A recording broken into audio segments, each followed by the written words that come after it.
Okay, we are live. We are alive. What's up? Hey. How's everyone doing? Thank you so much for joining. Kevin will be joining us. So Kevin's family. If you don't see Kevin, Mama Lee and Bridget is Kevin's sister's name, right? I think he hmm said Yeah, I think it is. God forgive us. I think it is. Bridget. If you're watching, you don't see your brother. He said he's gonna be a couple minutes late. Lee, he's gonna be a couple minutes late, and here he is, Kevin. Oh, look, he said 2 minutes. I thought you said you always appearing like a magician. Yeah, I do that often. Look, just pop on up. What's up, everybody? Look at you, Tiff. Hey. Is it looking like you've been on RuPaul's Drag Queen? No, I'm just kidding. You trying to get on me? Okay, all right. You look good. You look good, Tiff. I'm just being a comedian. Yeah, I'm in my no. well, You look great. I like the glasses. They look good on you. Yeah, yeah. So listen. you I'm know, only dressed. I'm only dressed halfway down. The rest is pajamas. Yikes. Okay. Well, maybe our ratings will go up. We should go out. the girl. So sharing it. Yeah. Are we Greetings, live? Are we live? everyone. Yes, we Yeah, are. we live. Never. I'm glad y'all told me. I'm about to get all right. We go live at 7, Kevin. Yeah, I know. I So get it. I want to thank everyone for joining us today. Today we have, as you see the title of the show, En Vogue member living out of her car. It could happen to anyone. Absolutely. And so we're going to be discussing how celebrities go from making millions to being homeless. It seems impossible. Tiffany and I were chatting about it before we went live, and we have our thoughts as to how that happens. Some people say it can never happen to me. You know, It has happened to me, and I will share my story with you guys today. And I'm not even a yeah. celebrity, but I'm not a celebrity, but I will fill you in on some personal stuff Right. that happened in my career. So we're gonna have some fun on this one. On the thought process, and I mean, and we're not it's not even a celebrity thing, but you've seen people who won the lottery, people who won hundreds of millions of dollars, and then the next thing they're broke. So how does that happen? What kind of mindset do people have? They don't have financial literacy, first of all. All right, so we're gonna get into it. So please like, share, subscribe to our show. Remember that anything we show today is for educational purposes only, and we do not own the rights to anything. Nothing. Is that I did I get it all, Tiff? No, we do not own the rights to the content or the music. Okay. We are protected by fair use only. This is educational purposes only, entertainment purposes only. It is our opinion only. And we like you to like and subscribe and share and leave a comment. All right. All right. So Scooby D2 is checking in. What's up, Scooby? What's up? Uh, Hey, all. I want to say hi to everyone. So Uh, we're gonna get the show started. So here is Don Robinson from the group. Actually, I'm going to show those of you who are not familiar with En Vogue. I don't think that's possible. But here is Don Robinson with the group En Vogue back in the day, and we're going to show her up to where she is now in her life. So here we go. And I wonder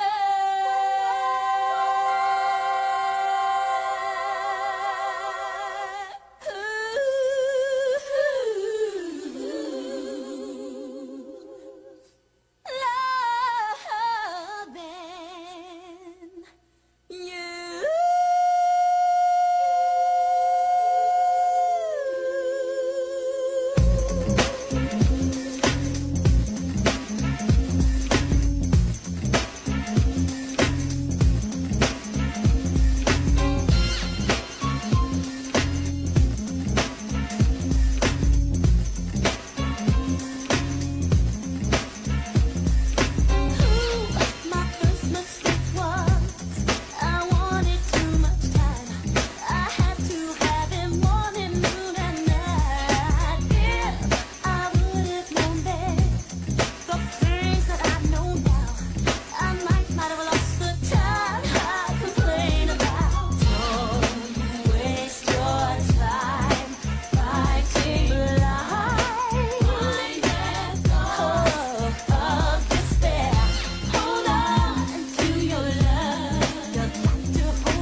I'd like to start this episode with a quote from Bren Brown.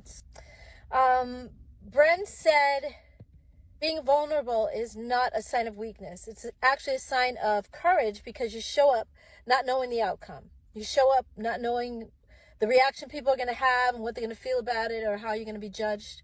Is one of the topics that I wanted to discuss.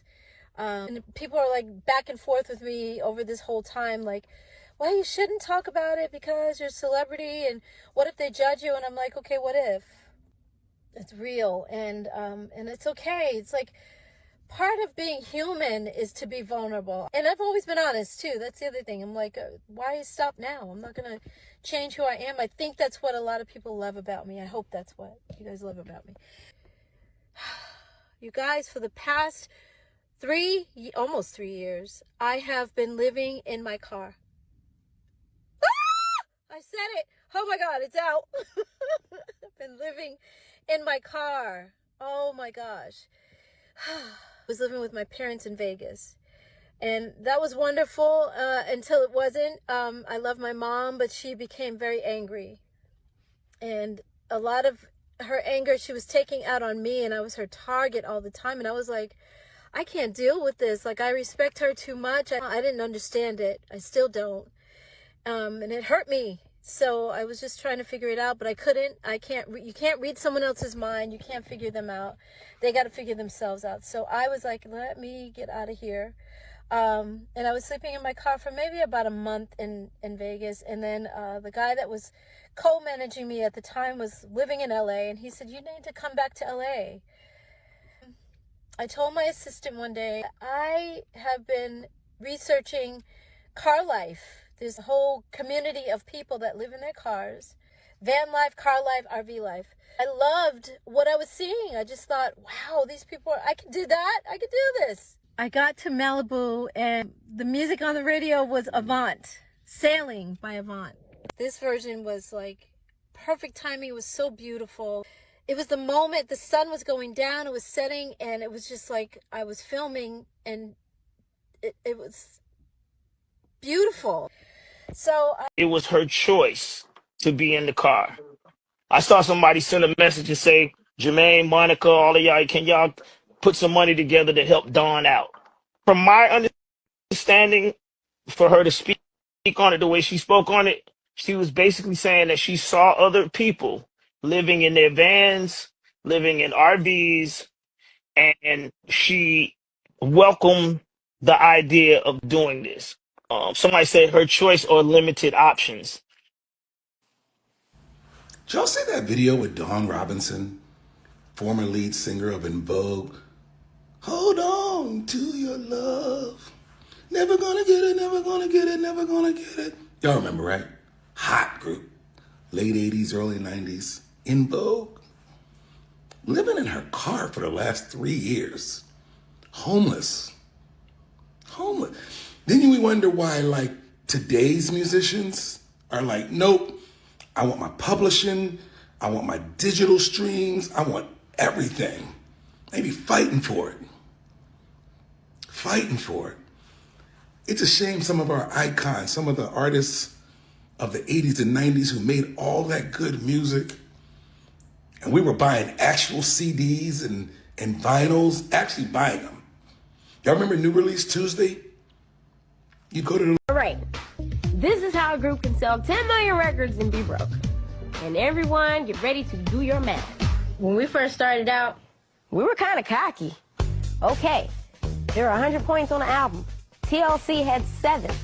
Every point is equal to 8 cents. All right? 7 times 8, 56 cents. But as time went on, we learned a lot. That means every time an album gets sold, TLC gets 56 cents. So 10 million records, $5.6 million. Seems like a lot of money. Well, it's not a lot of money when the record company has spent $3 million to record your album. And in the record business, we pay all costs back to the record company. We pay recording costs, video costs. So now we have $2.6 million left. Well, guess what? When you have that much money, you're in about the 47, 48, 49% tax bracket. So that immediately gets deducted to $1.3 million. Then you split the rest 3 ways. you got about $300,000 apiece, if that much. Okay? $300,000. I can buy a nice house with that. And what am I gonna pay my bills with? I wrote a record for Usher. The song came out. Let's say at the time the song streamed 70 million streams. If I own 20% of the song or 25% of the song, and it did 70 million streams, and it's $3,000 per million stream, so it's 3,000 times 70. Right.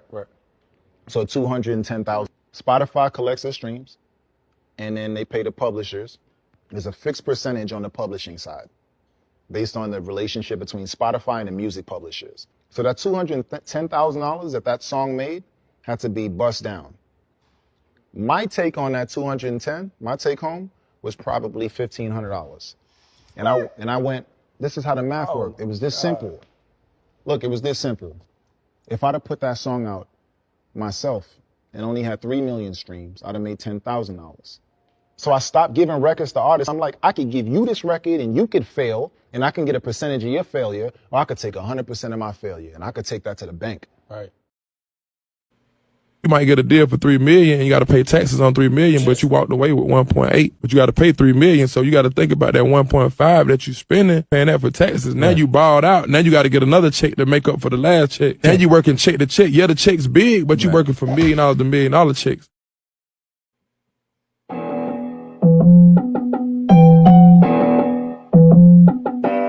With the knowledge you gain, break away from the chains. We helping you grow. The Black Therapy Show. We in a safe space, dealing with the black trauma. We unpacking and inspecting all our baggage and drama. Cause we gotta unite, no more killing each other. It's time to see a new future for my sisters and brothers. You know, with Kevin, Carl, and Tiffany, you'll have an epiphany. We'll give you everything you need to handle the enemy. We be giving you empathy, we gon' challenge you mentally.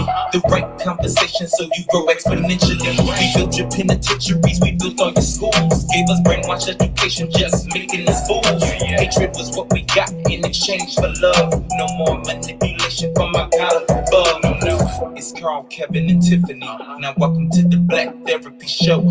Let's go. Yeah. What's up, everybody?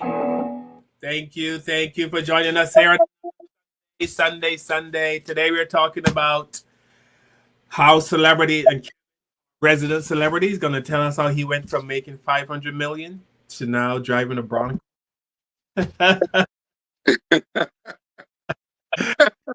Kevin, I kind of get it.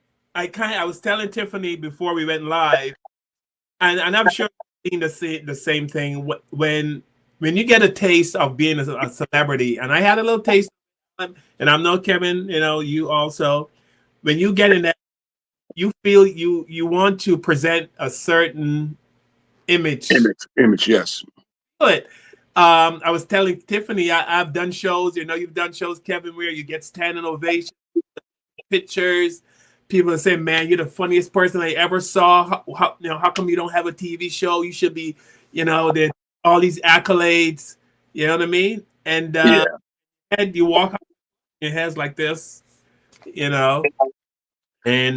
you want to maintain that. You feel you gotta maintain a certain kind of lifestyle.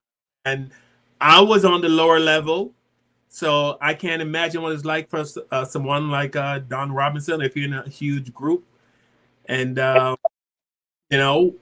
she probably could have bought a house cash for $200,000-$300,000, but asking Tiffany millions, and they said her net worth was like between 5 to 10 million. I'm like, why not buy a house cash? Why have a mortgage? But then again, you have to present a certain persona. But Kevin, I'll let you take the floor since you, Well, I think some of it has to do not just image, but you have to pay a lot of people too, And like we're talking about being on a smaller scale, you and I, Carl, since we both were entertainers. I had a book published. My book was published. It's been like 4 years now, 5 years since that book came out, maybe 6. I don't know. It's been a while, but I didn't know when I signed the contract, if you don't read everything, like everything, you're going to get screwed, right? So my book cost almost $10,000 to publish. I mean, there was a photo shoot with this beautiful cover, the, all sorts of stuff that goes into the book. Now, I don't get a dime until I sell over 10,000 copies till the publishing company make their money back. You know what I'm saying? Like they got to make that $10,000 back that they invested in me, my book, before I even see a penny. So that's a lot of books. You know, you got to sell before. So it's almost the same with the record company. Yeah, they have to sell these records, you know, and they got to go out on these tours, but the tours cost money, the promotions cost money, the costumes cost money, the choreographic guy you bring in the choreograph to come with the dance moves cost money. The people that play the band members got to get paid for making the music that they sing to, and all that money, that's a lot of money, and the record companies got to get theirs, you know. So at the end of the day, the entertainers do get the short end of the stick, believe it or not, you know, and that's a sad thing. But even having a net worth of $5 or $10 million, Hollywood standard, that's not a lot of money, you know, and to us, probably a lot of money, right? But Hollywood is not a lot of money because that money goes quick, like you said, Carl. Excuse me. You want to buy a house, you know, and you have advisors. They tell you, oh, don't buy the house straight out. Buy it and make payments on it, you know. And they have reasons for that, right? So, I mean, you know, and then the homeless thing is like when you get to that point, it's a breaking point, guys. And I've been there, right? I've lived in the back of my van, and people go, "You got family? You ain't got to live in the back of your van." Well, your family don't even know you're living in the back of your van. Your family don't even know that you're homeless most of this time. You know, your friends don't even know it either. You don't want them to know because you're Don Robinson, that great entertainer from En Vogue. You can't let them know you're homeless. You can't let them know you're struggling. You can't let them know you're not doing good. You know, you can't, you know, because these people have put you on a pedestal because of your entertainer, you know, and they put you up on this pedestal. Your family members do, you know, and you know, so they don't know that you live in the back of your van, you know, or that you are having financial problems. Because the only thing they see is you on TV and on these tours and making this money, right? And living in a big house or driving a fancy car. They don't see all the other stuff that goes on. And they don't see when you hit rock bottom either, you know? So, and that's, you know, I remember being in my van because I was in a bad situation where, you know, I left my apartment. It moved into my ex-wife's house that was in her name, right? So then when our marriage fell apart, she goes, Negro, you got to go. So, you know, at that point, I'm in the back of my van, you know? And so, and you're living in the back of that van, you know? I can go to my mama's house. I can go to my sister's house, you know, or my brother's house, whatever the case may be, aunt's house, whatever. But you don't want nobody to know that you're living in the back of your van, right? So you just crash in the back of that van. And it's a wild experience, like she talked about, you know, you just hitting the road and, you know, you're traveling, you're still doing your shows, you know, you're like, why am I doing this? Why am I living in the why am I sleeping in an RV park in my minivan in LA, you know? And I drove to LA, you know, lived in the back of my van in LA for like 3 months, you know. So it kind of hit home when I heard her talk about this, you know. I know what it's like to live in your van because I have done it. Lived in my van on the streets of Los Angeles for over 3 months, basically, you know. So, and having to shower at you know, a YMCA or something because ain't no shower in the back of that damn van, you know. So it's rough, and you don't want nobody to know. You don't want nobody to know that you're struggling. You don't want nobody to know that you're down. You don't want nobody to know that you're in trouble, you know. And you can't let people know because, like you said, Carl, that image and that ego and all that stuff comes to play. You know what I mean? And, That's a part of it. you know, and then you bounce back, you get on your feet, and life gets better, like it will for, you know, Dawn. Like things will get better for her, especially since she's come forward. You know, and my thing is, and I made a video on this on my TikTok page. She probably had a lot of celebrity friends that she could have went to, but she had too much pride to go to, right? And then, you know what I'm saying? Let me say this real quickly. But then she had a lot of celebrity friends that wouldn't help her either, because show business is so cutthroat. You know, this business is, Tiff and Carl, you guys been around this business. It's very cutthroat, and your success brings lots of jealousy, lots of envy, Yes. lots of haters. And she still got haters, even though she's come forward and tell people how she's been down. You got people like Jermaine Dupri, who's now stepping on her neck, as far as I'm concerned. I don't like what How he was he said. stepping on her neck because he gave his opinion? Well, he can keep his opinion to himself because it wasn't positive. The woman, obviously, because it's not all about she had a choice. We all have choices in life, right? Don't mean her choice was she had to do what she had to do for her sanity. And her sanity was leaving her mom's house. And that's another thing, Tiff. When you were used to having that money that she had at one point, and the fame that she had, and doing those tours and staying in 5-star hotels and living the American dream and driving the nice cars and all that fame and all the stuff that goes with being in a top group like En Vogue. And they were fabulous. I saw them open up for Luther Vandross, and they were amazing on stage. They all can sing, all the girls. And I don't even know how they're doing financially, but they're probably doing good. Who knows? Um, but when you it's hard to explain, Tiff. I can't explain. But let me say this real quickly. I lived in LA at another time. I lived in LA on several occasions. I wasn't always living in the back of my van. When I was out there and I had a nice place to live, uh, I knew people that were in TV shows and that had done movies, comedians that were sleeping on people's couches because they had nowhere to. I'm like, wait, man, you're in 3 movies. What the hell are you doing on Which Comes couch? Because this business, because people think that they see you in a movie or on TV, you're making millions of dollars. Not always the case. Remember the guy from the Cosby Show that got dragged because they found him working over in New Jersey at the Harris Yeah, Teeter? Was it Harris Teeter? yeah, he played one of the daughter's husbands. Or He was host. on the Cosby Show, right? Yeah. Was it Cosby Yeah. Show? Cosby Show? Yeah. Yeah, And he's on the Cosby Show. and now he was working at a Harris Teeter, and some lady recognized him, took a video of him, and put it on social media and try to, tear him down, because why is he working at Harris Teeter when he was on the Cosby Show? Yeah, he wound up getting a job anyway for that. Right. Tyler Perry came to us and offered him some work after that. You're right. So it backfired on her. She actually helped him out, right? But he got dragged on social media for a minute though, for having a day job and being a guy on television.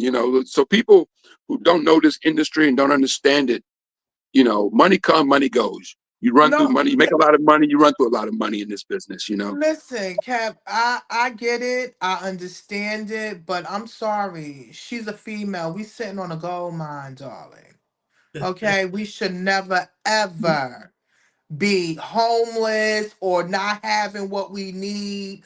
Okay, we work very good. Okay, she's not an ugly woman. I think it's more to it. Wait a minute, Tiff. Remember, Hold on for a minute, Tiff. it's I'm going to cut you off, but I'm going to get to that point real quickly. I'll let you speak for a second. I'm going to get to that point that you bring it up. You're right. And that's the other part that I didn't bring up. Because it sounds like you're saying that gold mine she's sitting on is her derriere, right? Is that what you're saying? Because she could have used that. Yeah, right. But that, when you think about a woman and she's an attractive lady, she wasn't, too attractive in that video, but we know what Dawn looked like, right? She was one of the hottest girls in that she's group. a beautiful woman, but She everything is, that but I'm just glitters saying, is not gold. So I'm we just don't saying know she could have, what.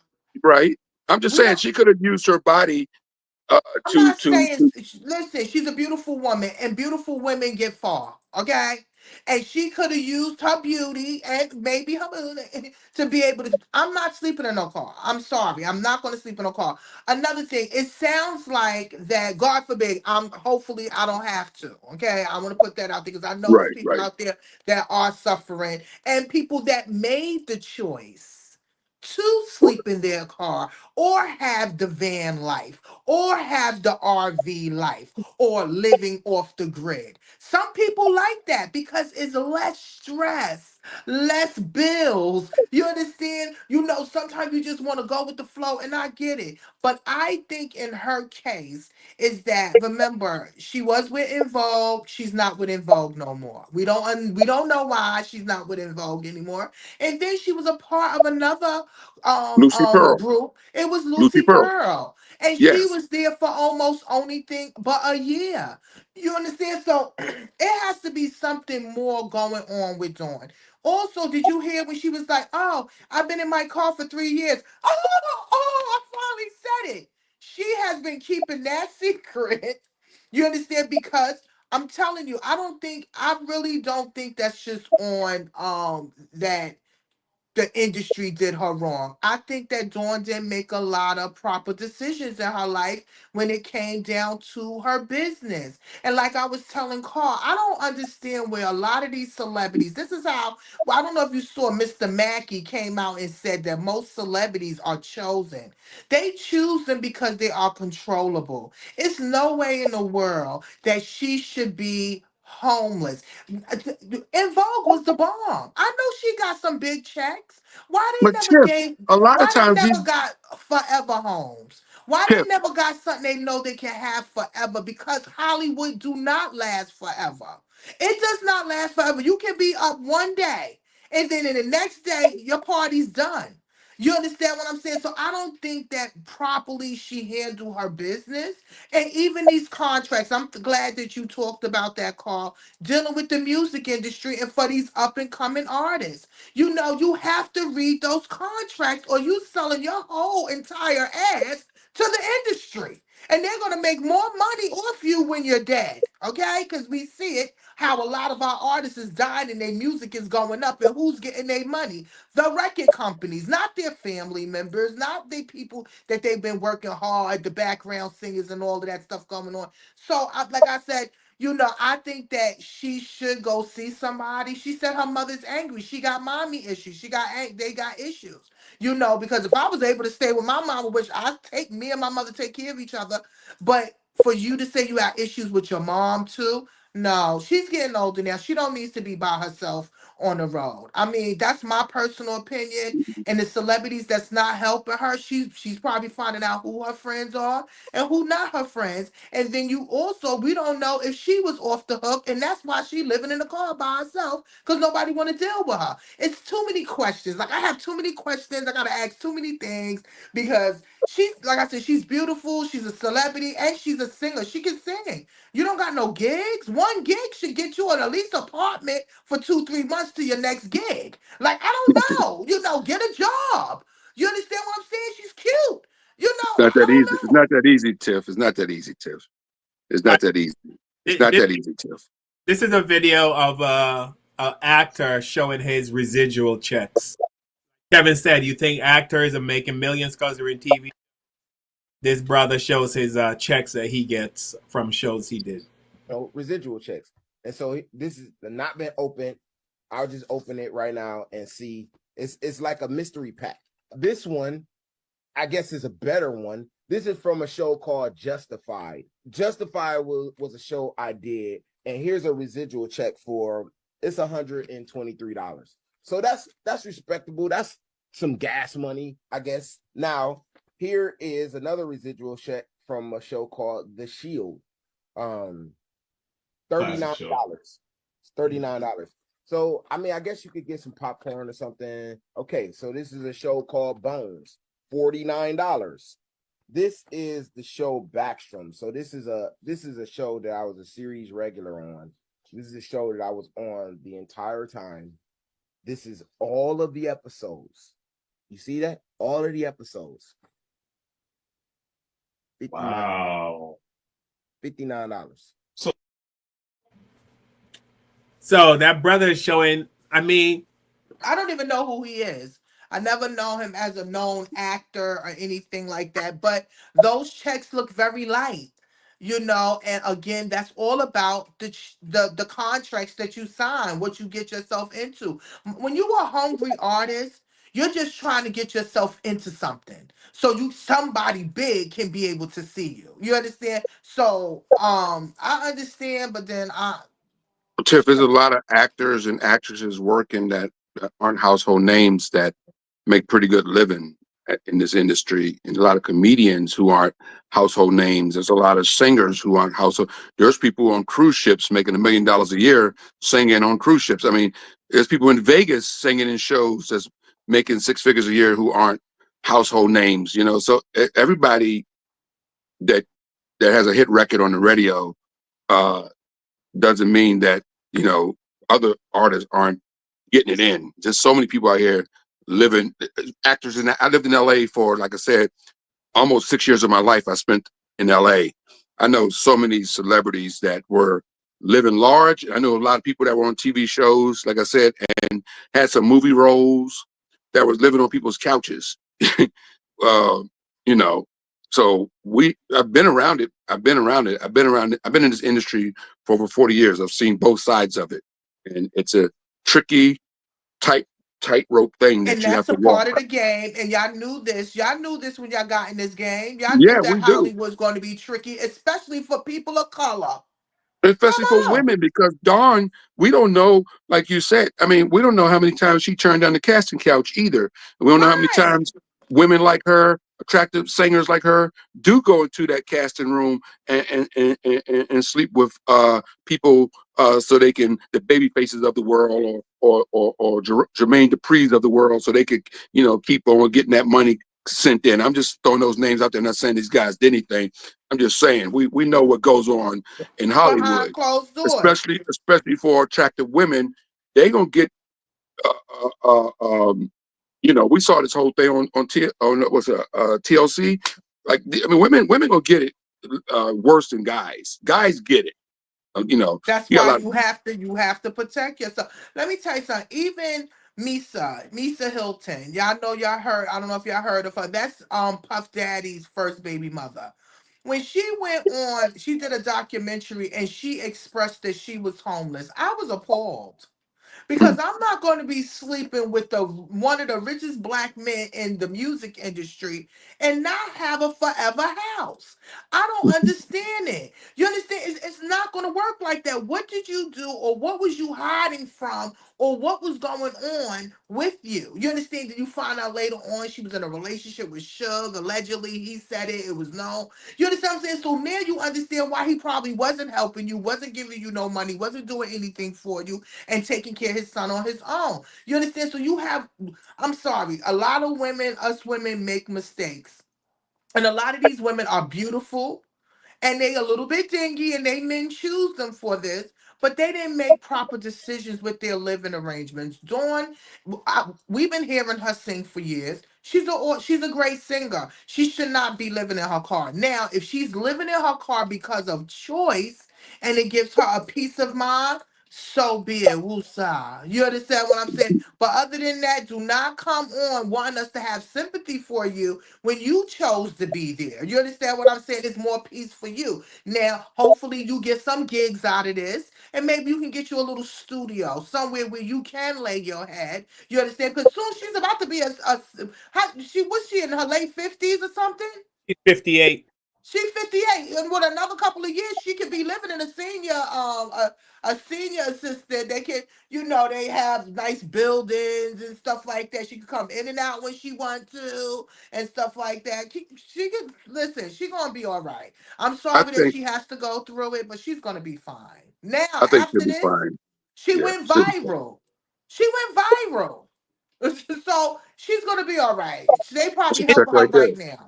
That's a check Isn't right there. Right? isn't the moral of this story though? Stop worrying about what other people care or how other people. Yes, I know it's yes. easier said than done because Warren Buffett, a man who's worth billions of dollars, billions, the man still lives in the same house he bought in 1950. He probably did some Okay. enhancements to it, and he drives a Ford pickup truck. You That's know. stupid. No, that's stupid because he's white. Us black people like to wear our wealth. We like to get nice cars, we like to get chains, and we like to do that stuff. And I get it. I get it. But if you see some white people, they got millions, probably billions in their bank account, but they got raggedy white shoes on and sneakers on. Because And they that's don't stupid. worry about that. And They that's don't worry dumb. about that. That's us. It's dumb. You can't have millions of dollars and have raggedy shoes. You can't have No, millions of listen, dollars and I drive done a heard shitty this. car. That's just Listen, let me. stupid. No, it's stupid because you feel it's stupid, but they bank accounts is It's way bigger stupid. than ours, What good and is a they bank have more account if you real drop estate dead than and we you got have. millions of dollars in the bank and you can't take it with you?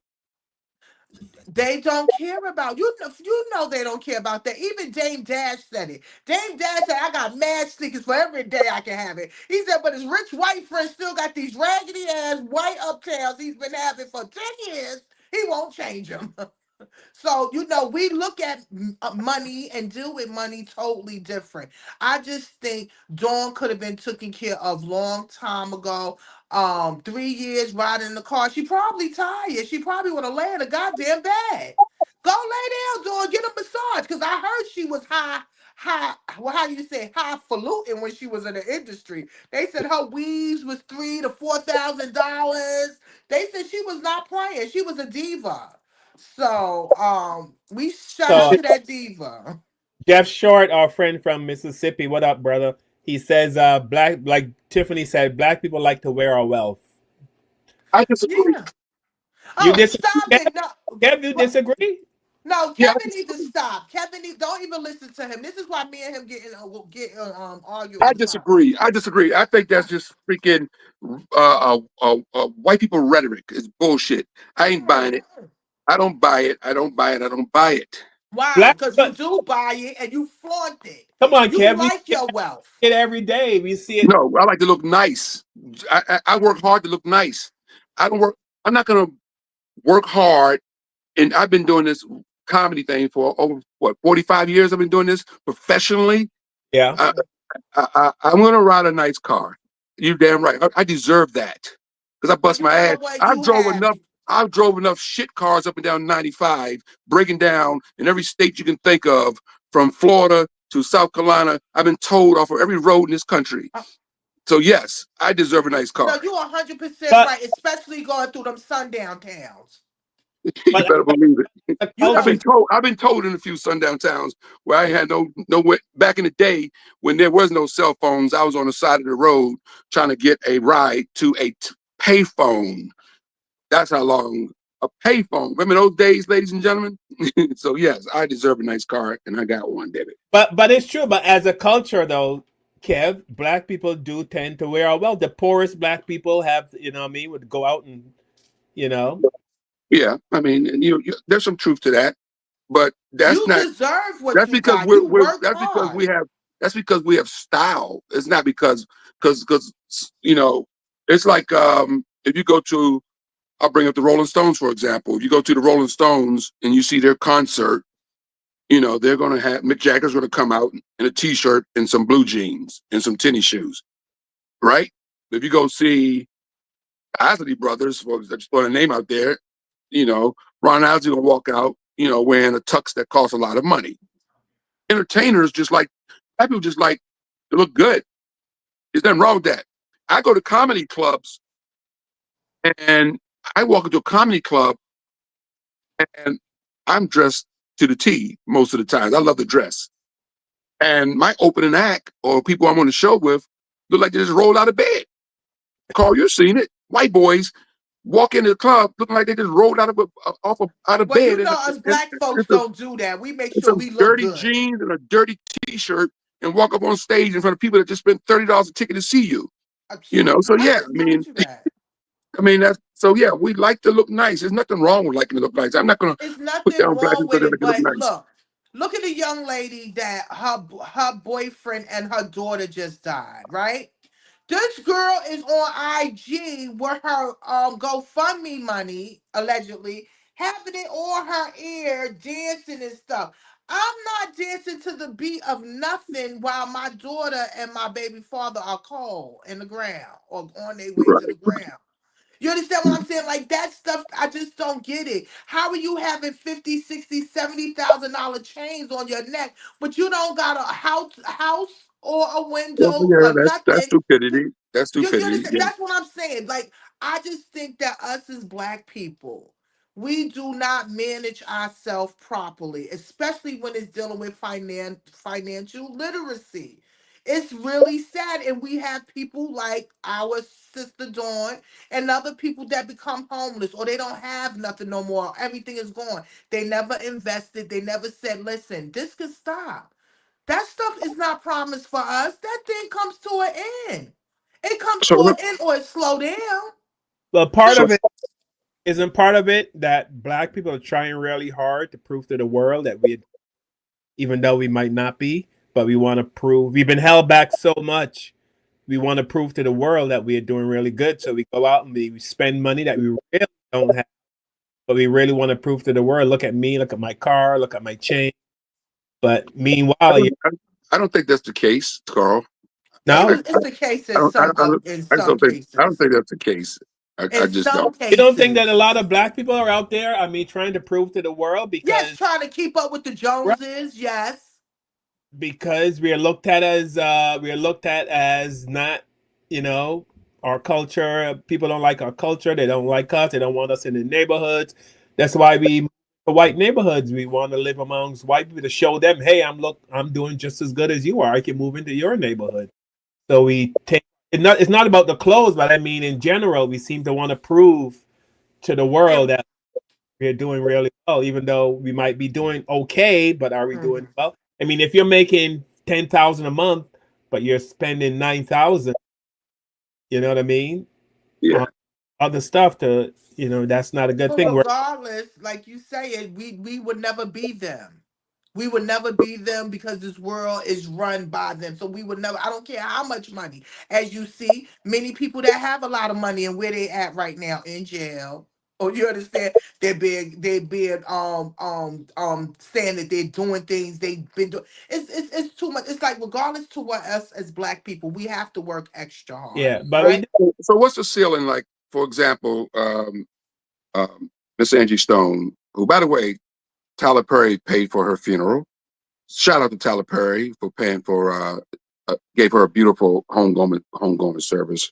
That was I watched it on YouTube. It was an amazing funeral, and Tyler Perry paid for that. But what I'm getting at is Miss Angie Stone uh, had a net worth of $3 million, right? At the time of her death, she's worth $3 million. So I don't find that broke at all. You know what I'm saying? But if you listen to people talk about, or you listen to Angie Stone, I mean, it made it sound like she was broke. And No, even three Tyler, even million. That is and, he, broke. and even Tyler Perry paid for her funeral, which probably cost thousands of dollars, I'm sure. But she was worth $3 million. She could have paid No. for her own funeral. Not her personally. I'm just saying her family. If she's worth $3 million, her family could have paid for her service. But Tyler Perry offered to pay for it, and God bless him for that. It was very nice of him to do that. He has a lot more money than Angie Stone, but he put up the money for her funeral. But she also, on paper, is a millionaire, right? So, um, so when do you like? What I'm trying to say is, what's the ceiling? Like, when are you not broke? Like, No, I because don't understand when you say that because if you listen to her for the past 6 months, which I am definitely a fan, she's been talking about they have not paid her from almost 30, 40 years ago right, when I got you. of people I'm a that they fan was not, too. huh? I'm a fan also. And that she if has I not been have getting her money. I think if I have 5 million, if my net worth is 5 million, but in reality somebody owes me 100 million, yeah, I got 5. Why can't I mean? Maybe I should have give me my 100 million. You No, know, I You dig it, heard and that? I agree with you. She she said she should have retired 20 Right, years ago. She should right. have retired. And that's another thing. They work these artists to death. And when they finally stop, this is when they get sick or they wind up dying or they work to the last drop. You understand what I'm saying? So I'm sorry. Mm-mm. It's a lot. It's a lot. It's a lot. I feel bad. Like again, we have to take this as a learning moment, especially up and coming artists. Please be careful before you sign your name on the dotted line. Do not sell your soul to the damn devil just to get an album, a record deal, or whatever. Because now, 20, 30 years later, you're listening to all of these different stories of what people have been going through, being robbed, they work stolen, or they're not even being appreciated for their work. Or as you said, look at them residual checks. You're getting $10, $15, $20, $50. Nothing that can even take care of you. So always have a backup because nothing is promised to you. Always have a job. If you get a large amount of money, invest in it. Build a business. Do something. Don't wind up on the street, One begging of and asking for a GoFundMe. one of the biggest problems I heard from watching the videos of people talking about the industry is a lot of these artists have talent, but they have no money. So the record company and say, hey, we're going to pay for your studio time. We're going to pay for your producer. We're going to pay to make your videos. We're going to pay for you to go on tour. We're going to pay for your hotels. You know what I mean? So they're giving No, us, you're paying. right. So they give you all this money up front, but then, you also get some other money. This is my money, but no, that's your money, but you have to pay back. Yeah.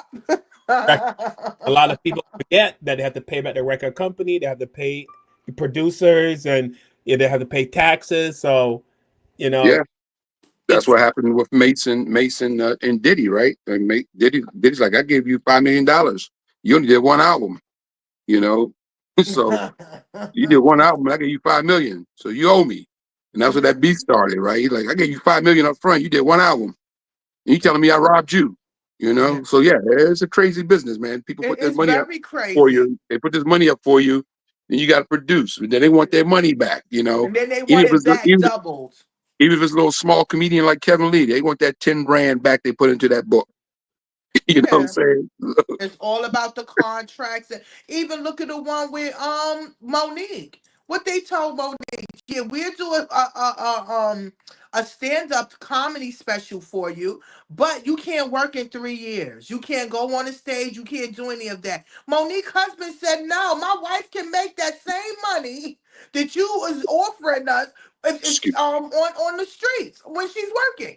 Right, right. So they got mad because she didn't take the deal. And what happened? She won the deal. They had to pay her double. Yeah. Here's I'm talking about the industry. How do you make $200 million and you're broke? What is the answer to that question, by the way? Because I've always been curious about that. I found people that make a lot of money quick, especially in the celebrity industry, also lose it just as quickly. How does that happen? In music specifically, they have this theory you have to look like money to make money. When that's completely false. You're already a fucking star. You don't have to look like shit. You just have to be who you are. But the problem is, everybody has this idea of, okay, if you don't look like money, you're not making money.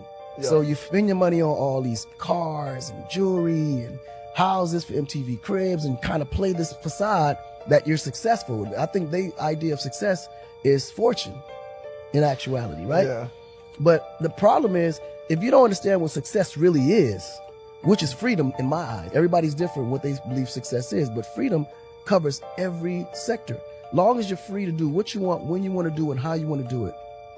And that's spiritually, financially, whatever. To me, that's success. Because when you can't do that, you're not successful. You're still working for the man, or working to become, or working to survive, or working to thrive. As Kanye would say, new slaves. You know what I'm saying? Like, you have a successful album, they want to renegotiate right away. And the artist is like, yeah, I'll do that because you're going to get another million, boom, boom. Yeah, they want to renegotiate, but it's like they're going to tack on how many albums for that. So it's like, I was like, oh, I got these successful albums. I'm going to chill. I'm not going to just renegotiate. I'm good on that, boom, boom. And I still apply that to this day. I'm like, I'm very slow to do those types of deals because I'm like, yo, I don't know yet. Let me feel this out. Why? You know what I mean? Let me take a little more time. And the more time you take, the more the truth starts to show itself. You know what I mean?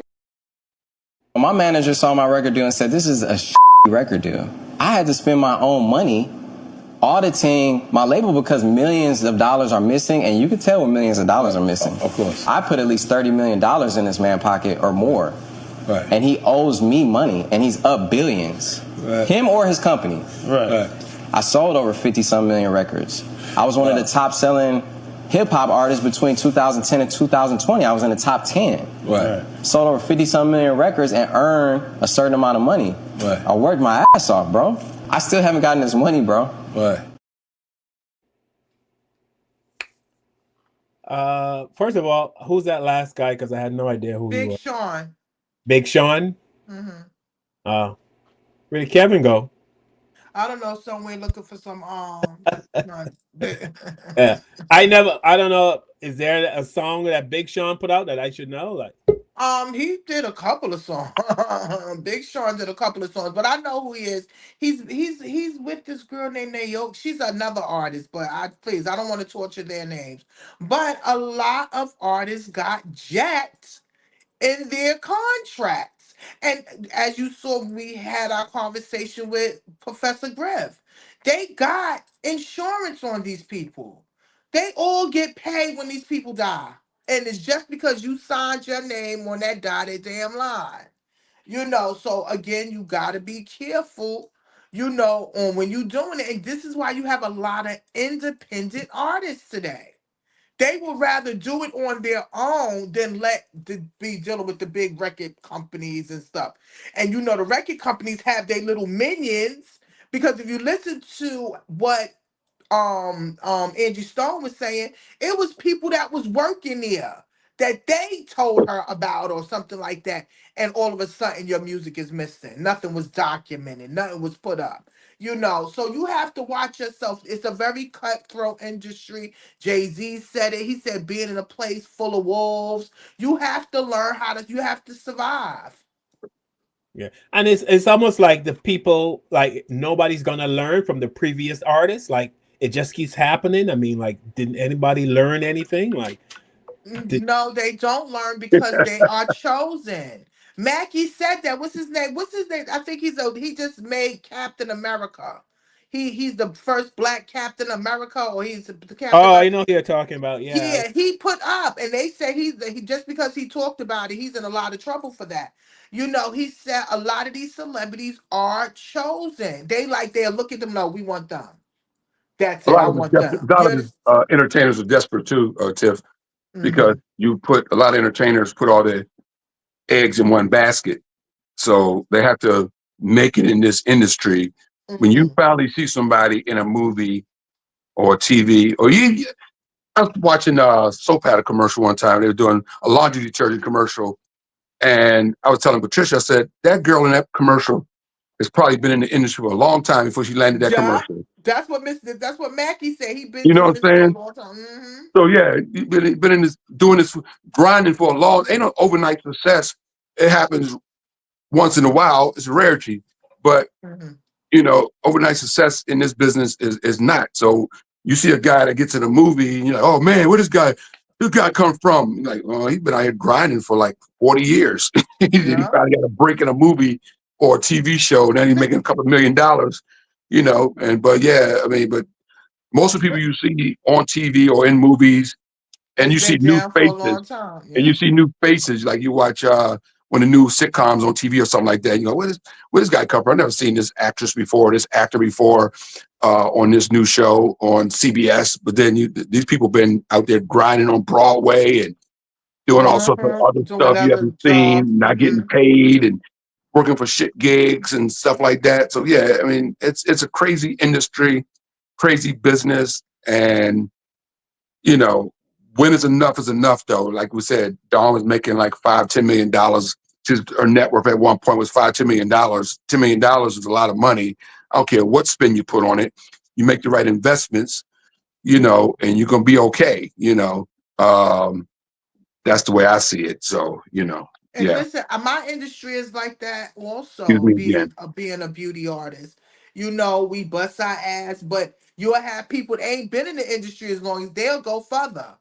Than you, and you've been busting your ass for years. You understand? So I get it. So it's our chosen ones and people that will deal with certain things. And like you said, Dawn, she had money. It's not like she didn't have no money.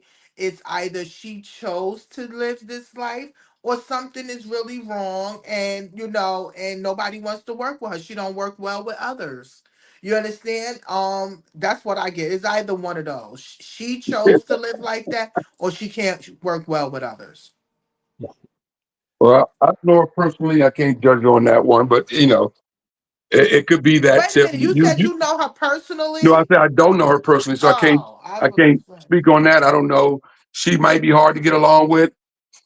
A lot of talented people are very complicated people.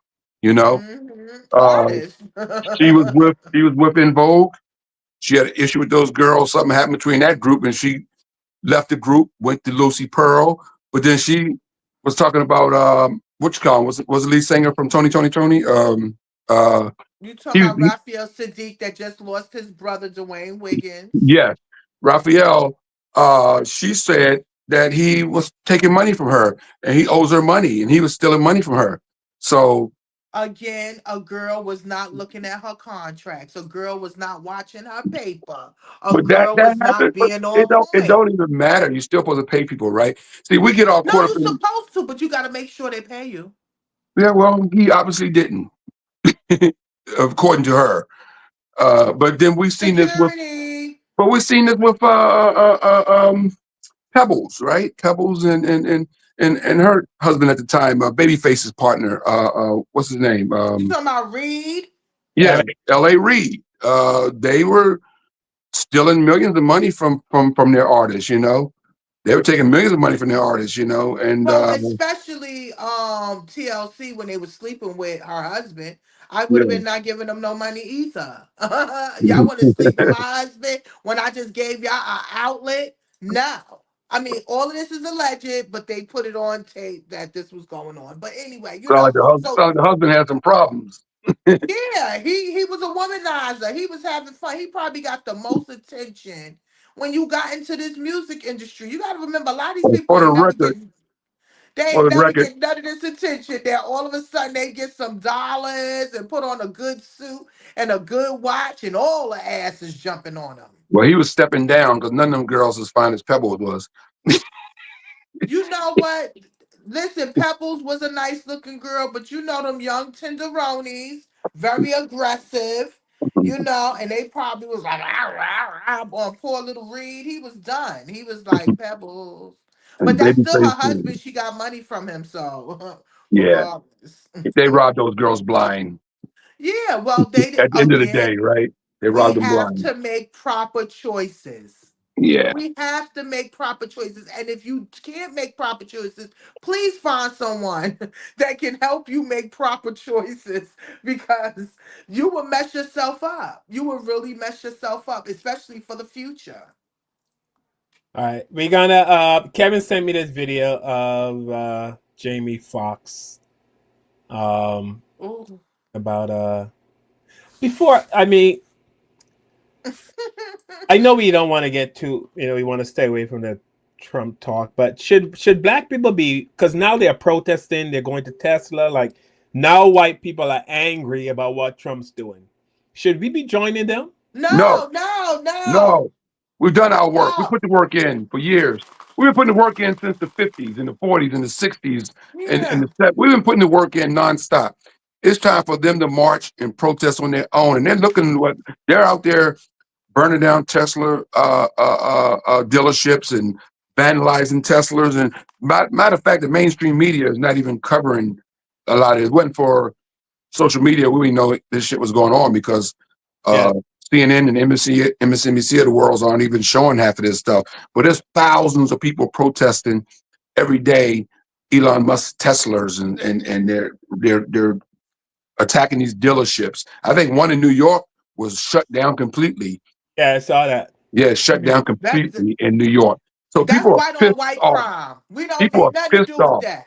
People are pissed off because they're losing their jobs to these two billionaires. Millions of Americans are losing their jobs, and many of them are people that voted for this fool. We've been losing our jobs and dealing with unemployment and price gouging. We've been dealing with this. They are going through it. This is their personal thing. We can't fight. We are out here trying to survive. Do you think we have any time to be arguing with Tesla and Nope, Elon Musk nope. and the Mr. Orange Man Shaba? We don't got time. We don't None. got time because we are busy paying our own bills, trying to survive. Let them deal with it.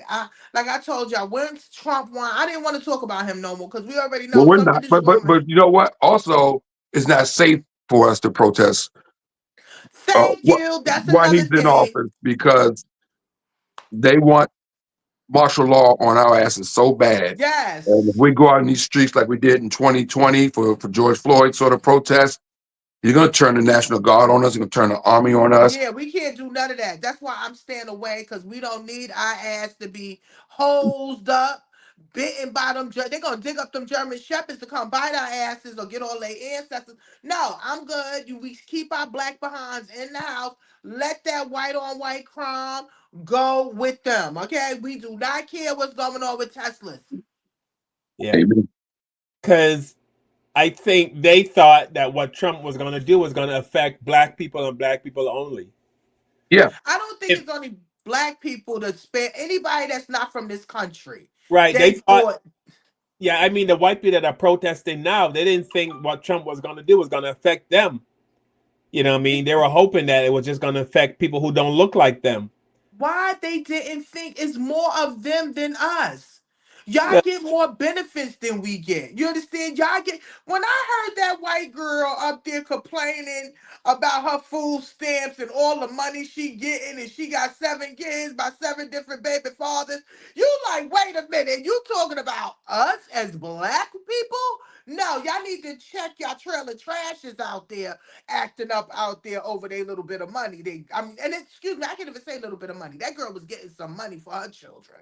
Okay, no, I'm not. Like I said, that's white on white crime on call. This is the Black Therapy Show. We are not talking about the white on white crime and them Teslas.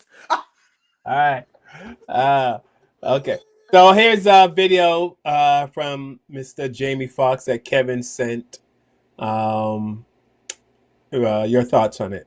Stop playing with us. Hey, all that DEI goofiness you talking about, man. Stop playing. Give us our props. Stop messing with our history. The more you erase, the more we replace. I don't get why they so mad at us. Somebody said, "Why I gotta be black excellence?" Why not? Why not? Why can't I show these young black kids, girls, and guys a different side? Perception is everything. Showing these kids a different perception. How great is that? You know what's crazy? When Barack Obama became president, people were like, policy. I said, oh, whatever. You know what he did for me? He changed my perception. Because when I would travel the world had a certain perception of me as a black man.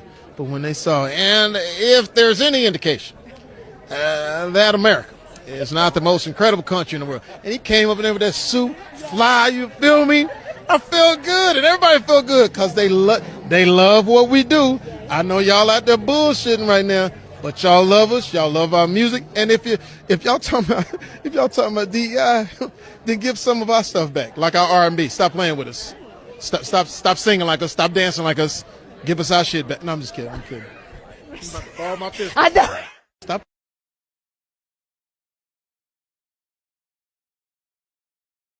Right on point. On point.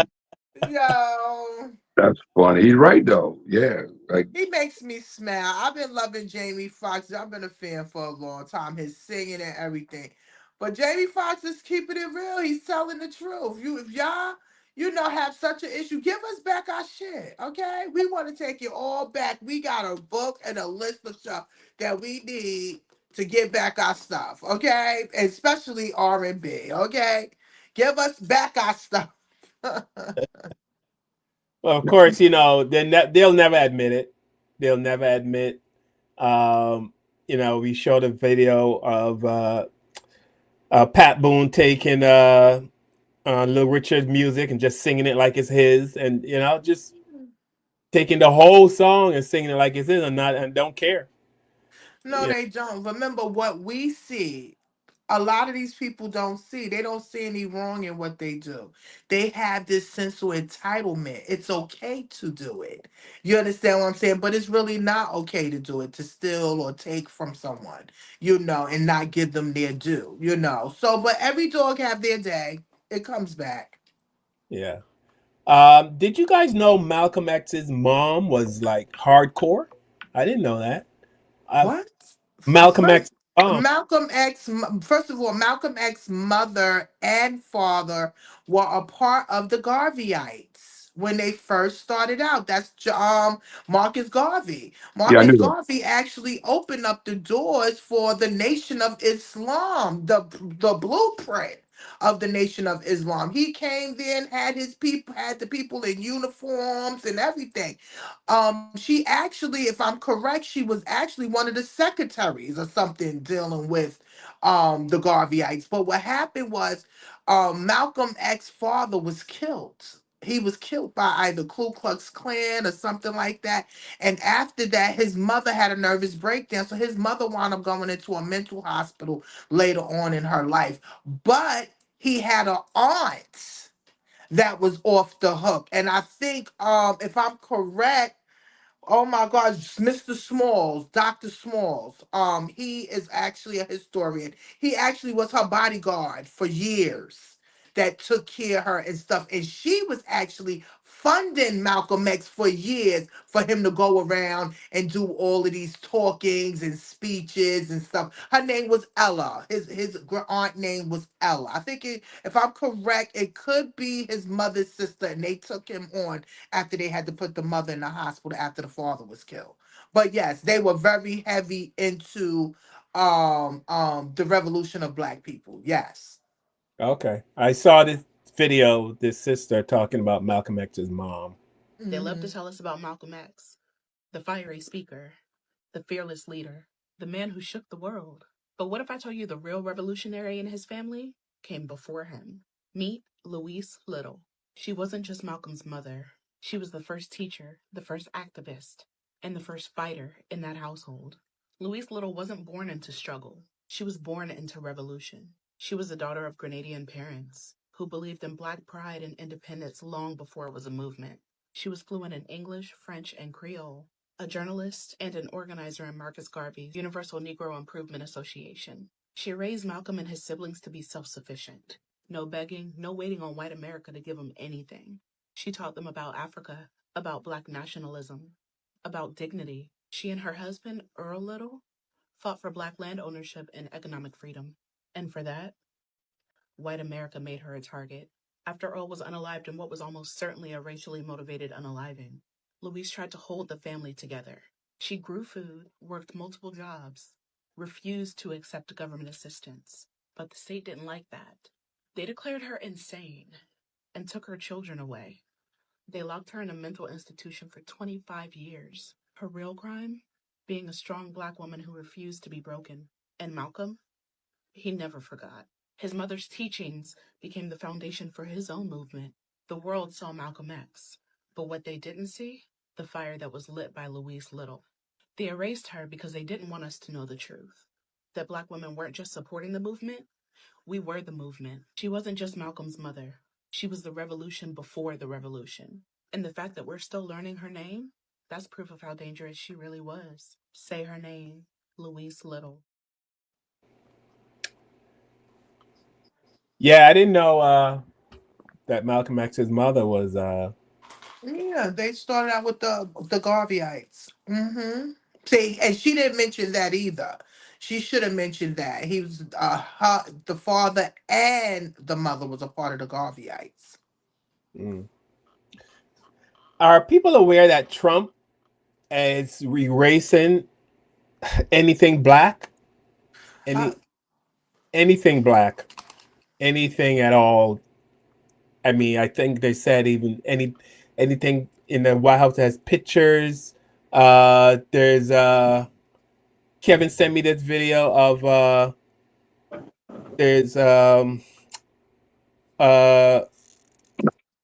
there's a place that has information on the cemetery that has black people buried there, and Trump has taken that off a website because it's just anything to do with black people. He's just Listen, he's digging up the what's that, the black, the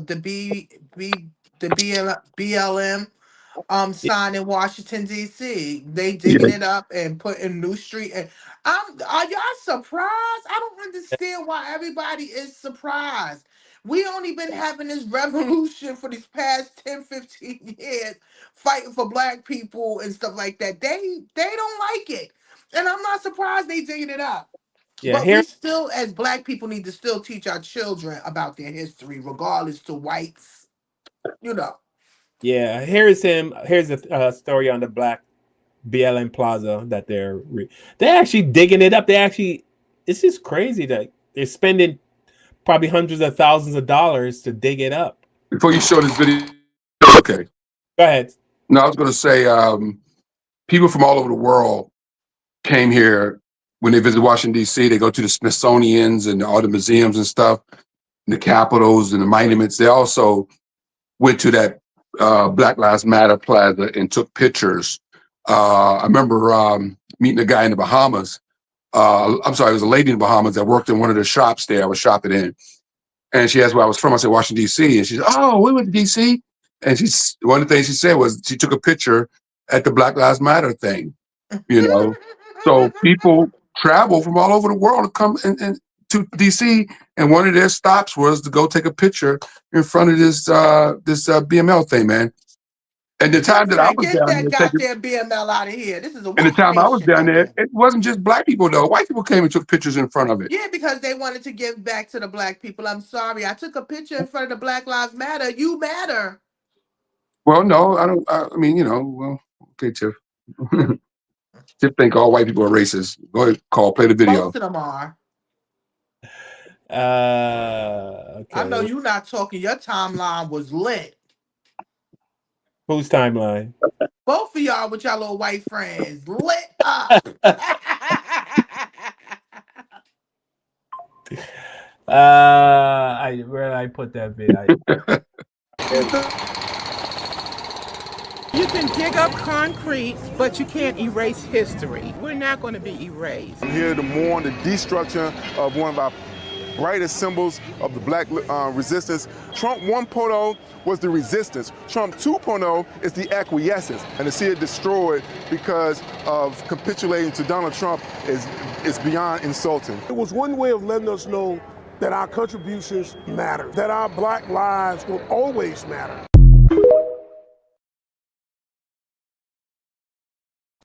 I mean, couldn't it just simply paint over it? Well, Bowser, the mayor of D.C., she could have not caved into this. Yeah.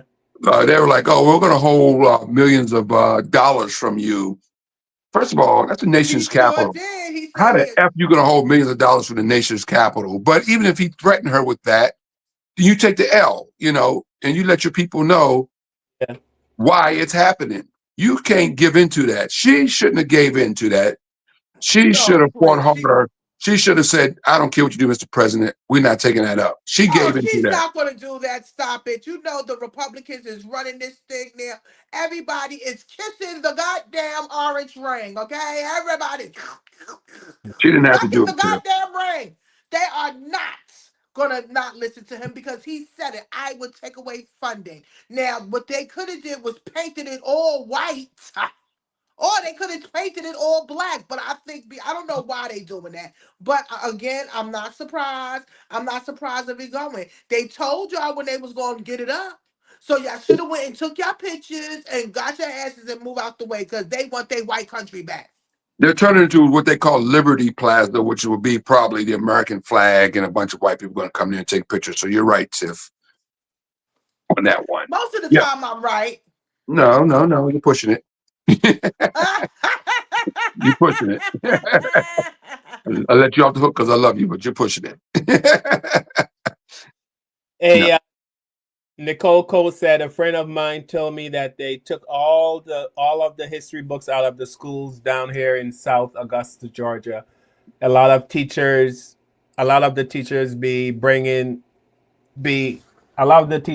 were keeping some of the books so they can have.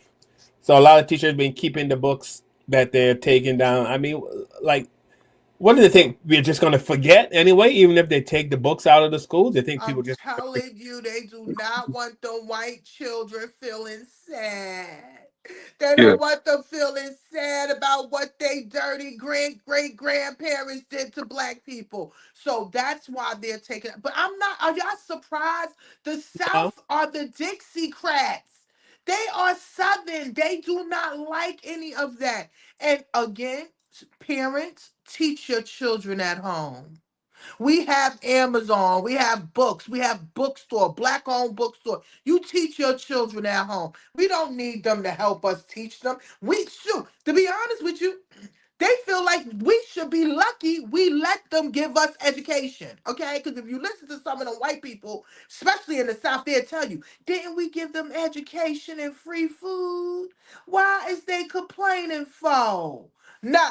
So again, parents, y'all know the deal. Y'all need to wake up.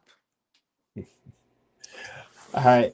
We got to get ready to wrap it up. But before I go, Tiffany, Kevin, did you guys see the video of the two high school sisters that were running a relay race and the other sister whacked her sister in the back of the head with a baton? I did not see that, Carl. No, why did she whack her sister in the head Because with a she was baton? not her sister, just another black girl. Oh, okay. Let me see. I know I didn't see Why that. did she whack What's the her? fighting video? She was losing, but she claimed she didn't hit her on purpose. That's hilarious. Yeah. Let's see.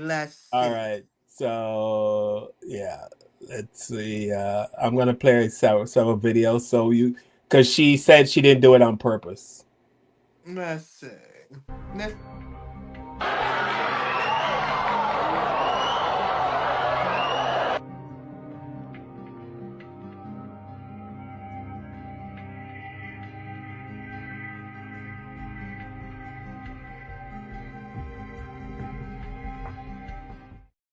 Here's another one.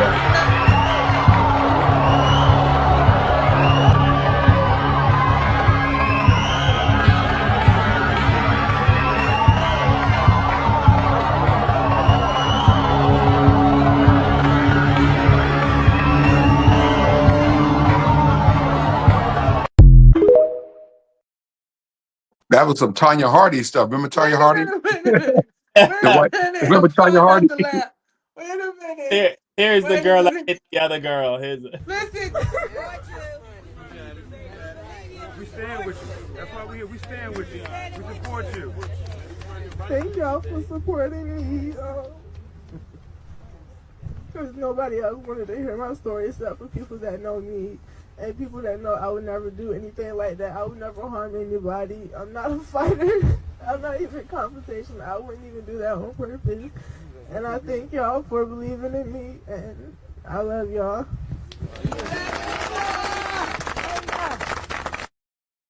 All right, here we go again. For one Brookville runner, the end to her season came a little earlier than expected thanks to a vicious in-race attack. Now she and her family want to know why.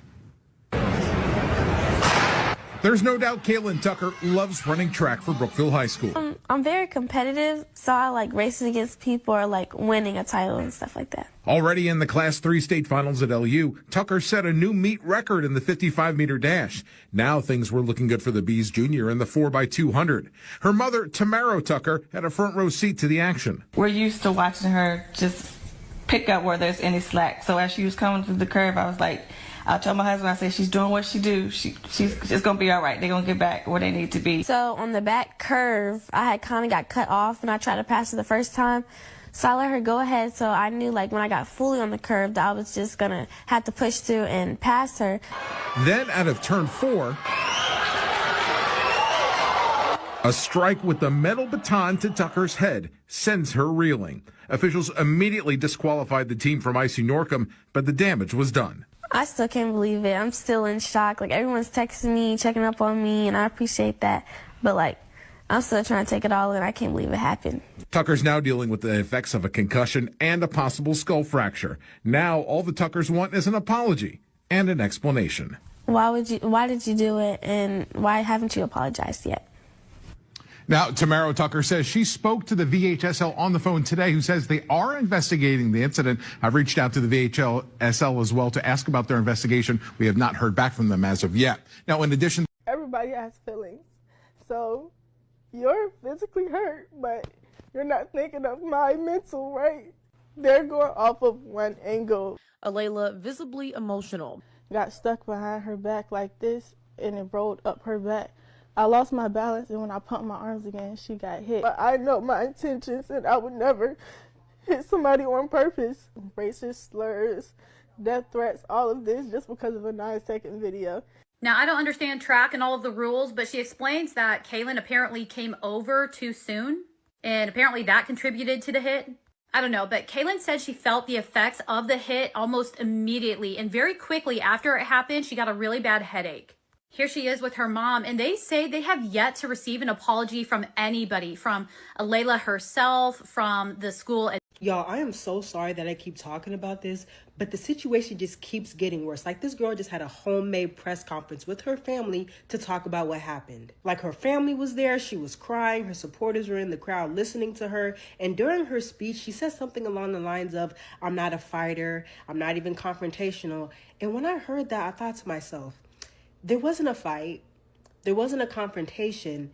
You hit her on the back of the head with the baton while y'all were running. And I just do not understand why her family is not allowing her to take responsibility for her actions. Like, at this point, intention does not matter. It doesn't. It doesn't matter if you meant to do it or if you did not mean to do it. You just needed to say sorry. Like, y'all are doing everything but apologizing. And like, what is the goal here?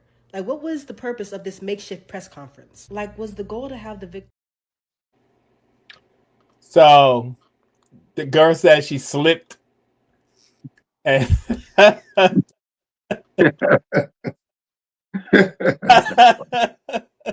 Slipped and hit her. Okay.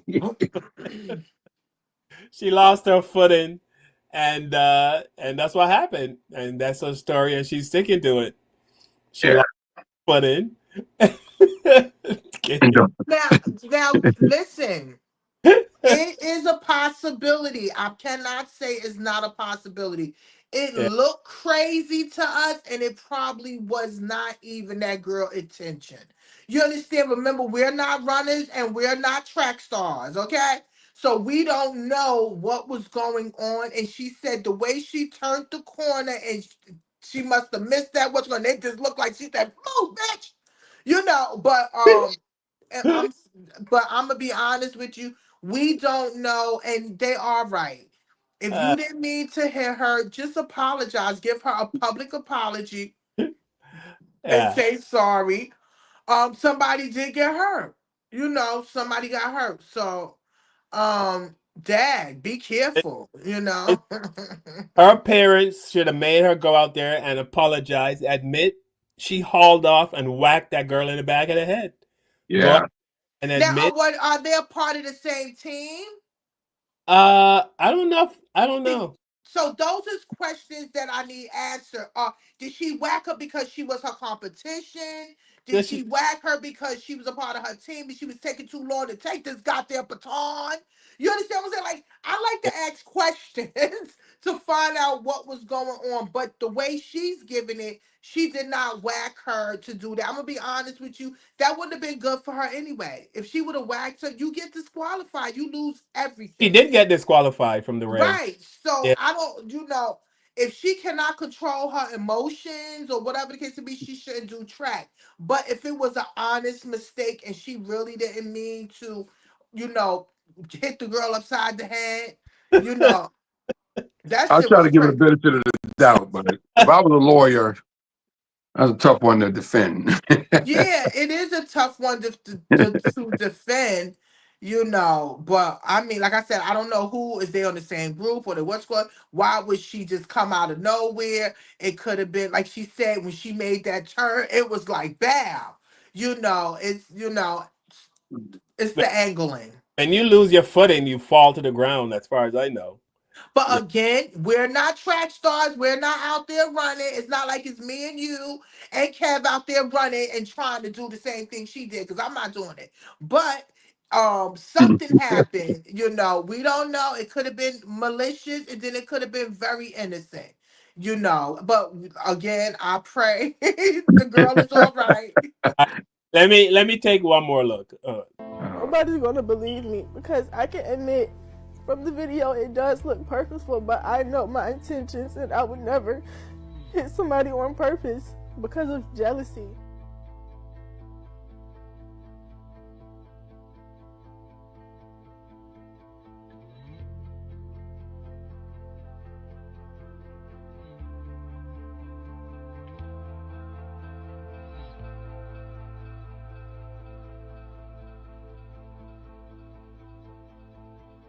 From the video, it does look purposeful, but I know my intentions and I would never hit somebody on purpose. I'm just a person by myself. Nobody's going to believe me because I can admit from the video, it does look purposeful, but I know my intentions and I would never hit somebody on purpose. On the back curve, I had kind of got cut off when I tried to pass it the first time. So I let her go ahead. So I knew like when I got full. All right. Listen, I'm not a lawyer, and I would take this case. I would take this case. I'm convicting her. I'm convicting her. You can cry all you want. I'm gonna give her a pass. I don't think she just why would you ruin your whole life for a bus upside the head? Like, was it your teammate that was losing for everybody, or was you like? I need more questions. I don't think that she not that stupid. Now, if she that stupid, yeah, she needs to lose everything and find another career to do. If she really did that, that means she can't control her emotions and she don't get along with well with others. But I hope she wasn't that stupid to Man, bust that it girl was upside right the there head. for the world to see. I don't know. People seem to forget that there's. But Yeah. people also seem to forget she's a child, she's a young woman. So with them threatening her and doing all that stuff, that will weigh on somebody's mental. You understand what I'm saying? When somebody's threatening you and attacking you, I told you I said one thing on Twitter and they attacked me for at least 2 weeks. I was traumatized. I told somebody they was acting light skinned. Watch your mouth.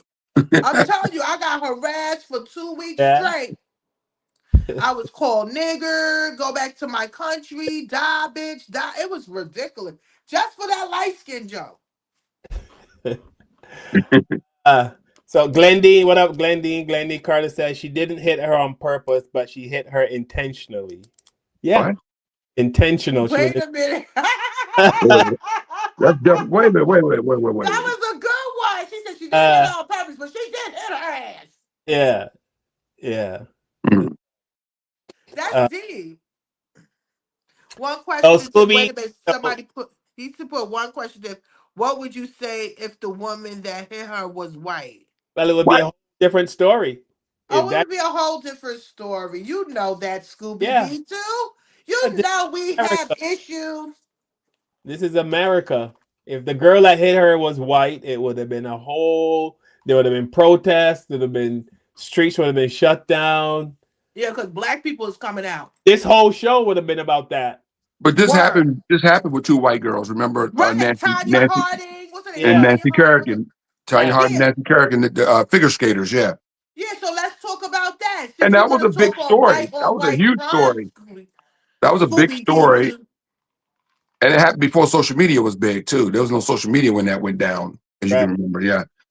Can you imagine if that happened in today's world with the social media? That would be, but it was a big story before social media. Yeah. Yeah, it sure was. And to be honest, it was horrible. I could not believe it. And I watched that documentary. That was some pure jealousy. You Yeah, that was understand? For you to horrible. butt somebody across the deck. That's a white woman caring shit. If it is what all get out. Yeah, So that was yes, crazy. I hope I answered your question, Scooby D too. Yeah, so Scooby, not only Tiffany, if that girl was white and she had hit a black girl in the head, hell yeah, we would have gone crazy. Because this is America. This is America. Scooby, have you ever What was the other way around? What if the black girl hit the white girl in the head? Well, what? Oh, I would have gone crazy. Right? Trump would have had her deported. Deported, and you not even you live in America and you will get deported. Exactly. It would have been on Fox News, you know what I mean? Everywhere. Yeah. So Scooby on Black girl hits white girl. Yeah, that would have been crazy. That's the world we live in here in America. If it was black and white, it would have been a whole different story. But We had that with O.J. Simpson, who allegedly killed his wife, right? But then Robert Blake, the actor from the TV show Beretta, was on trial for murdering his wife, and that didn't get half the play or attention that, because Robert Blake was a white man, his wife was white, and he allegedly shot her sitting in the front seat of the car at the restaurant or something like that. Remember that Robert Blake story? I remember it because they didn't. We remember it because Yeah, it and they was didn't make on a that. big deal out of it. I mean, They it didn't got make a some big deal play. out of it at Nancy all. Grace played it on her TV show every night because she's a ratings whore. But yeah, I said it. But yeah, it didn't get to play. Like 30 years later, people aren't talking about it like they still talking about O.J. Simpson, right? And Blake got off too. Yeah, got off. Yeah. Yeah. So what's good for the goose is not good for the gander. So that's why us as black people need to watch our asses, Buttercup, because what we do, we're gonna get it worse than what they get it. You understand? So we gotta work extra harder to not get in trouble and work extra harder to be the best. Right. I mean, every year they always, they bring up is the 10th anniversary of the O.J. Simpson trial, the 20th anniversary, and it keeps going. Yeah, but you notice that the January 6th, nobody talked about the anniversary of the January 6th insurrection. That wasn't a No, big. we're going to talk about it, us as black people, because we was in a state of shock seeing white people crawl up the walls and not get shot on spot. Right. We will always remember that and that ass whooping that the white people got in Alabama with that chair. That's amazing. That go across my head all the time. All right, but before we go though, Kevin, Scooby said the reason OJ got so much attention was because it was a live TV car chase. So you can't compare that to the Robert Blake. Bullshit. It got so much attention because it was OJ a black killing a black man woman. allegedly murdered a pretty blonde yeah. white woman. Stop it, Scooby-Doo too. Stop it, dude. Stop it. Mm-hmm. Scooby, you need to. I think Scooby's in England, but Scooby, you need to move to America for you can just a month or so, and you get a feel for You what said a month. He'll be out here within 2 weeks. Like this is crazy. No, I think he'll last a month. Yeah. Scooby means well, but he just Scooby. I never expect. I have some very very good white friends, and I don't expect them to know what I deal with. They can empathize, they can sympathize, and they can try to understand, but you can't fully understand what I deal with. You can't. So Scooby, I don't expect you to understand. You walk around with your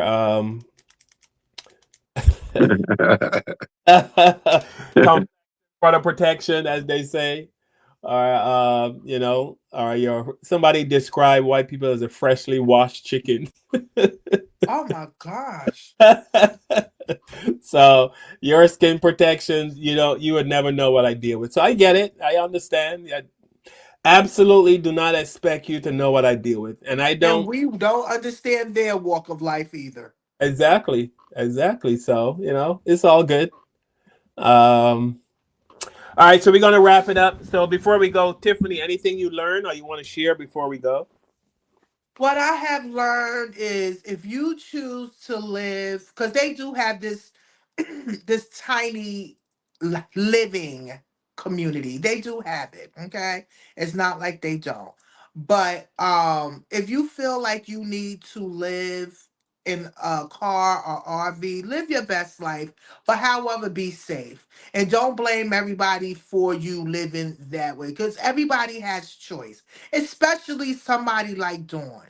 Dawn has a choice. Nobody cannot tell me she doesn't have a choice. She knows a lot of people, and a lot of people know her. So if she does not get help from here on, that means she chose it, so be it. But to other people, if you're dealing with homelessness, it is help out there. Try to get help or try your best to come out your situation. God got your back. It's March, it's about to be the end of March soon. We done buried a lot of our loved ones. Let me give a shout out to Shirley Caesar. Did you see Shirley Caesar, Kev send Angie Stone to the pearly gates? I did not see the second service in Columbia, South Carolina, I believe. I did watch the first one in Atlanta where Kiki, what's her name? Kiki Palmer? Yeah, What's her name? Cuckoo Kiki. Yeah, she sung. Oh my God, that lady blew the roof off that place. So I did see that Yes. one. I did not see the one with that That's you're why talking. Shirley came. Shirley said she had to come to give the real good religion, okay? Because Kiki did Atlanta. She had to go to the Carolinas. Let me tell you something. That was an honor and a blessing for Shirley Caesar to be able to come up there to give her love. And what's her name? Lauren Hill sent Roberta Flack to the Yeah, gates. yeah, So it was actually, I want to say that these homegoing services are definitely beautiful, and appreciate your loved ones. yes, no Please make doubt, sure no you doubt. tell them that you love them and you appreciate them, because a lot of people are closing their eyes, and you do not want to have no regrets saying to your loved ones that you love them and you appreciate them. So again, thank you to everyone. I love you, mommy. I love you to my sisters and my nephews and all y'all. I love y'all very much. Please make sure y'all like, subscribe, and share. Let us know what you think. Leave a comment. I love comments. I love nice comments. And I see I be getting smart ass comments too. I love those too. I will come for. Look, I will come for you. Okay, it's not a problem for me. Okay, but other than that, thank you again. We really appreciate y'all. We appreciate everyone. Thank you to all my new subscribers. Thank you so much. I really appreciate it. All right, Kevin, are you gone? Are you No, I'm here. have a final word? Anything you will learn? I want to share. Are you in a hurry? Is this a special night for you and Patricia? Are you getting naked? You What the know what? going on? Y'all be doing too much. I stay naked. No, we're doing some spring cleaning. My office looks like a tornado went through it, and so I'm kind of like dealing with that right now. But no, yeah, I learned that Tiff stole some of my thunder, but what she said was true. I mean, I think Dawn Robinson is going to be okay at this point. You know, I think living in her car was a choice, but I think it was a mental breakdown. I think she needed a break from the industry, a break from her parents, a break from fame, a break from trying to please everybody, a break from just sometimes people just need a break. Life is hard. And sometimes people just need a break to get away. And that community of living in your car, living in RVs, people do that. You know, I travel a lot. You know, I perform a lot in the southern states. Yes. So I see a lot in Florida, in Georgia when I'm traveling. These RV parks and these people living in these parks and driving these, you know, living in their vans, and especially in Florida, man, people live in their car on a regular basis in warm places. You know, if you got a car and you're homeless, you know, I can't. I just don't understand how she did it for that long. She got a car. She riding. Yeah, you know. She can go to job. She can go to a job. Yeah, that's true. That's true. Well, she never said she was hurting for money. She said she was homeless. She didn't say she had. She didn't say she was broke. You know, it costs money to eat when you're homeless. You got to still No, eat. you're right. Car costs. You still got to pay car insurance. You know, still got to pay gas. I don't think she's riding a Honda Civic. You know, so she might have been in a Honda Civic, but I doubt it.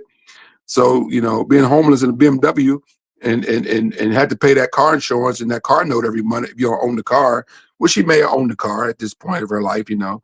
So who knows what type of car she had? She didn't say what type of car she was living in, you know. Um, I slept in a Ford Aerostar van. It was the ugliest thing on the planet. But But it was yours. it was mine, yeah. And Ford Aerostar van.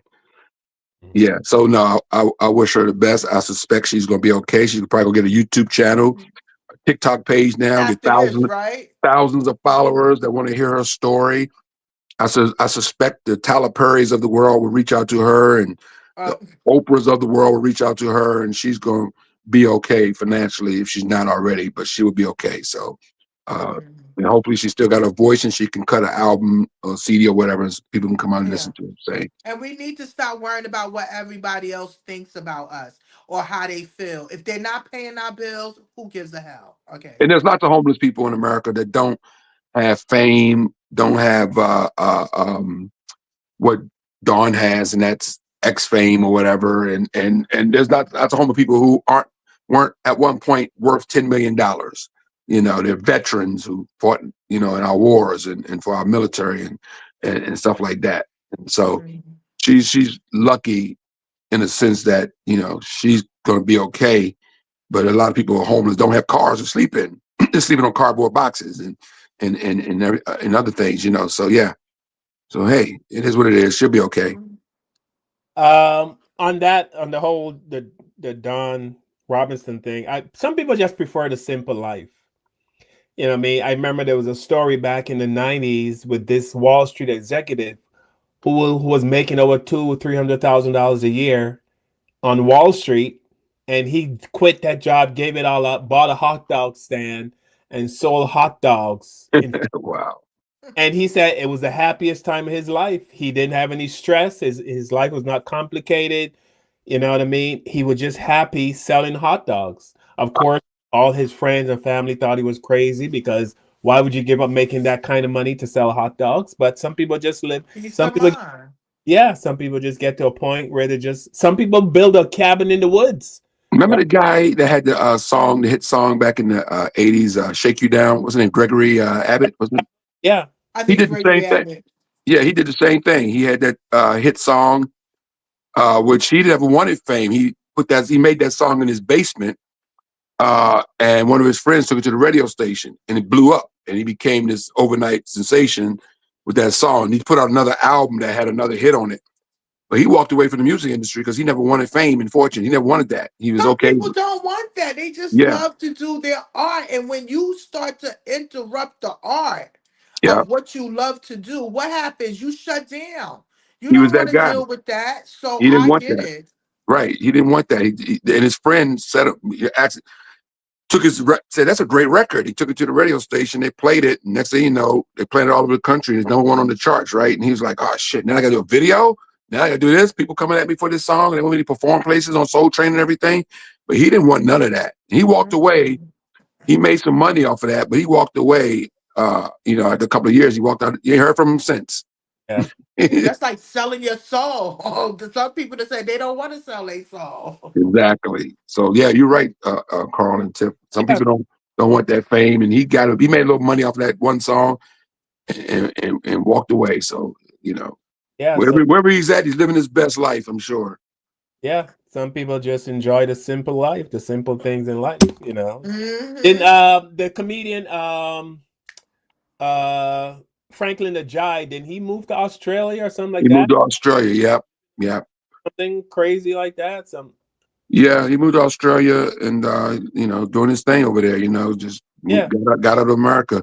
Dwayne Cunningham. I know he's not a household name, but Dwayne Cunningham was a very popular comedian in the 80s, and he was about to blow up. But then he walked away from the industry, took his money that he made, and opened up a pet store down in Florida. He said, "Man, I'm out of here." He invested his money, opened up his own pet store because he loved pets. Yeah. And got out of the industry. He was on his way about to blow up. You know, he's like the next Sinbad, they were saying, because he's like a clean comedian, but he tall, light-skinned brother with freckles, and he was starting to get his man. Then he walked away from the industry after he made that one fat check. He said, "I'm opening up a business. I'm out of here," and he did. He walked away. Very smart. Some people are very smart. Yep. Yeah. Pamela, we have to do the show all over again, guys. Pamela Jones just checked in. She didn't care. All right, let's start from the top. So anyway, we played the theme song. Pam said, "I know someone who is homeless because he doesn't want the rules and restrictions of living in an apartment." I believe that too. But as long as people are happy, leave alone. I mean, just because I need a Ferrari and a Maserati in my garage to be happy doesn't mean the guy in a cardboard box under the bridge needs the same thing. You know what I mean? Right. Everybody is different. Their happiness come in different forms. And if you feel like you want to do that, you don't want to have to be restricted, to each his own. Nobody can question you on how you want to live your life. If it makes you happy, hey. Yeah. So I agree.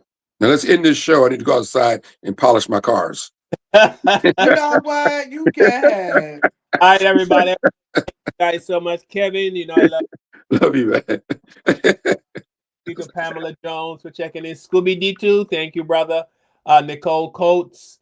Donna Hagan, I didn't see you this Sunday, but you're probably going to catch us later on YouTube. No, here, Donna. Donna checked in early. Sorry, Donna. Yeah, I see Gina's checked in too. Gina been Gina. traveling. Gina, millionaire Gina, traveling on the low key. Low Gina, can key I borrow millionaire. something, Low key please? millionaire Gina. Got you. Okay. I need a Speaking of house. nice, yeah, she got like 20,000 houses. Yeah, can I get a house in the Maybe South, well, Miss Don Gina? Robinson come live in one of your houses. No, can she adopt me? Can she adopt a black woman? Please adopt me.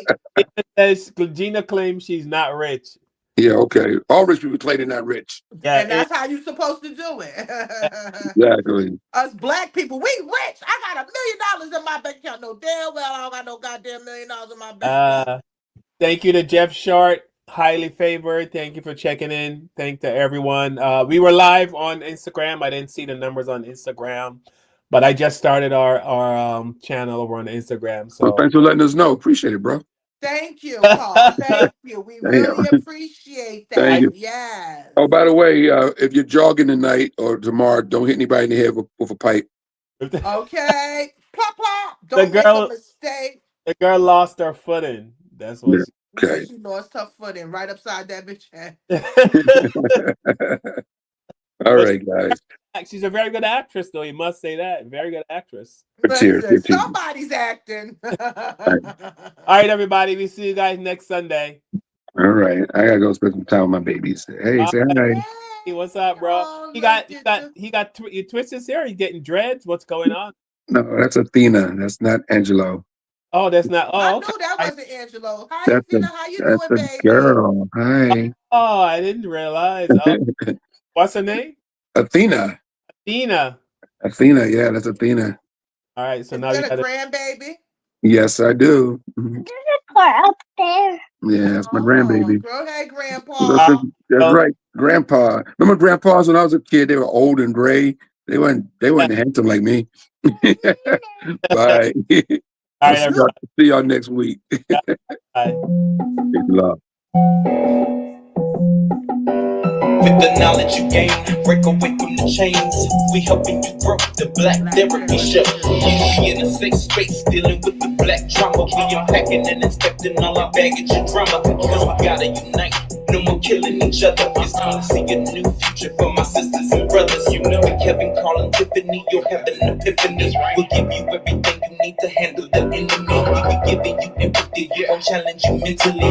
The right conversation so you grow exponentially. We built your penitentiaries, we built all the schools. Gave us brand education, just making us fools. Hatred was what we got in exchange for love. No more manipulation from my God above. No, it's Carl, Kevin, and Tiffany. And welcome to the Black Therapy Show.